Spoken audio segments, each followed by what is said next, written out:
Here is the story of War Robot's origins like you've never heard before. It's the end of the 21st century. Storms are brewing, wars are raging. Life as we know it has become very inhospitable. Storms are brewing all over the world, gaining in size and strength. First, they start off as little storms, but end up as hurricanes and tornadoes. Water levels are rising and all coastal cities are going underwater. Massive electrical storms in the skies are EMPing cities, blacking out major metropolitan areas and making things absolutely horrible. It's due to all of the modernization and pollution in the atmosphere that's causing all of these natural disasters. Coastland cities are the ones to get hit first, and they got hit hard. Braced for the impact, but they were not prepared for what was to come.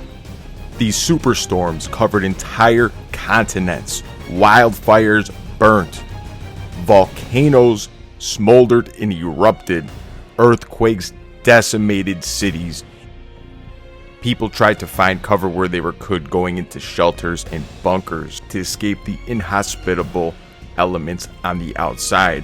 This global catastrophic event is known as the Cataclysm, and where our story begins. This all takes place at the end of the 21st century. Fortunately, 5 megacorporations planned for this exact disaster, and they had an exit plan to colonize Mars. The first corporation to send their arcs to Mars was Space Tech, which granted them several advantages: a good location for their colonies, as well as a healthier and smarter population. Space Tech society is quite similar to Earth's, governed similar to Western democracy, and its economy is one of regulated capitalism. It is also heavily focused on scientific research, not only in space technology, but also in biotechnology and nuclear energy. The apex of their research is energy weapons, jump drives, flight drives, reflector shields. Its first colony on Mars was on July 28, 2084. The current CEO is Alan Connolly. Second to arrive on Mars was DSC. Through their journey to Mars was not easy. The cramped conditions on one of their arcs caused a mutiny to break out. DSC colonies are fully militarized and everyone needs to at least 2 years of service, after which they may be offered a position in the army. Also having an administrative function, the Oversight Committee controls every aspect of DSC colony, including aspects of their lives. The main inventions of DSC are energy, Aegis, and absorber shields. DSC reached Mars on August 12, 2085. Icarus arrived 1 year after DSC on Mars. The first colony, February 10, 2086. And this meant all the good spots were taken already. Hence, Icarus had to establish a colony near the South Pole on Mars. Icarus settlements are small and far spread, thanks to the harsh weather and its very hard travel between them. This is why Icarus colonies spend most of their life connected through Soul Network in virtual reality. Each colony is governed separately, and their CEO, Cy Mersha, and his central governance system only account for resources that come from outside the colonies. They also maintain the Soul Network and defend the colony's outer borders. Icarus' main inventions are the robot's AI and teleportation drives. Next we have EvoLife. EvoLife was the last one to arrive on Mars. On March 13, 2087, the colonization program was different. They sent a small group of pioneers to establish a colony while the rest waited in sanctuaries on Earth. Then they transported the colonists to Mars and established themselves in the Noctis Labyrinthus, a cave system deep below the surface.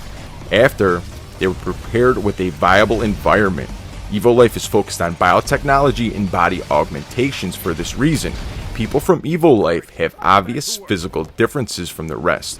Due to the augmentations, the people are specialized in doing a certain type of work, tuning their society into a beehive where the people do their assigned work and are physically incapable of doing anything else. Most of the population is fine with this arrangement.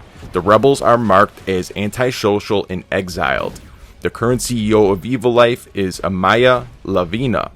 EvoLife's main inventions are corrosion and root weapons, nanobots, repulse systems, and EMP weapons. Yandi decided to follow a different settlement plan. Instead of settling on Mars, they decided to stay in its orbit. The first orbital colony was built on December 25th, 2086. Back on Earth, Yandi was a finance and energy conglomerate, meaning most of their demographic is comprised of rich people. The key to Yandi's survival is the monopoly of the most effective energy production technology, which is best kept secret they have. Their society is capitalistic. Everything can be bought and sold, which means that they are the richest are in control, while the others are lowly workers. There are a lot of rebellions due to which the lower class always tries to overcome their owners to take their place. Keeping their servants in line is considered the owner's responsibility. There are many forms of entertainment in the Yandi colony since wealthy people have a lot of free time and money. Yandi does not have a CEO, but the colony chairman is Joseph Hartstein. Their notable inventions are modules, power cells, stealth systems, and phase shift. Even though Mars isn't at peace, which of the mega corporations is invested in producing war robots? Earth has become a battleground for bounty hunters and mercenaries that use war robots as tools to survive and scavenge resources and artifacts.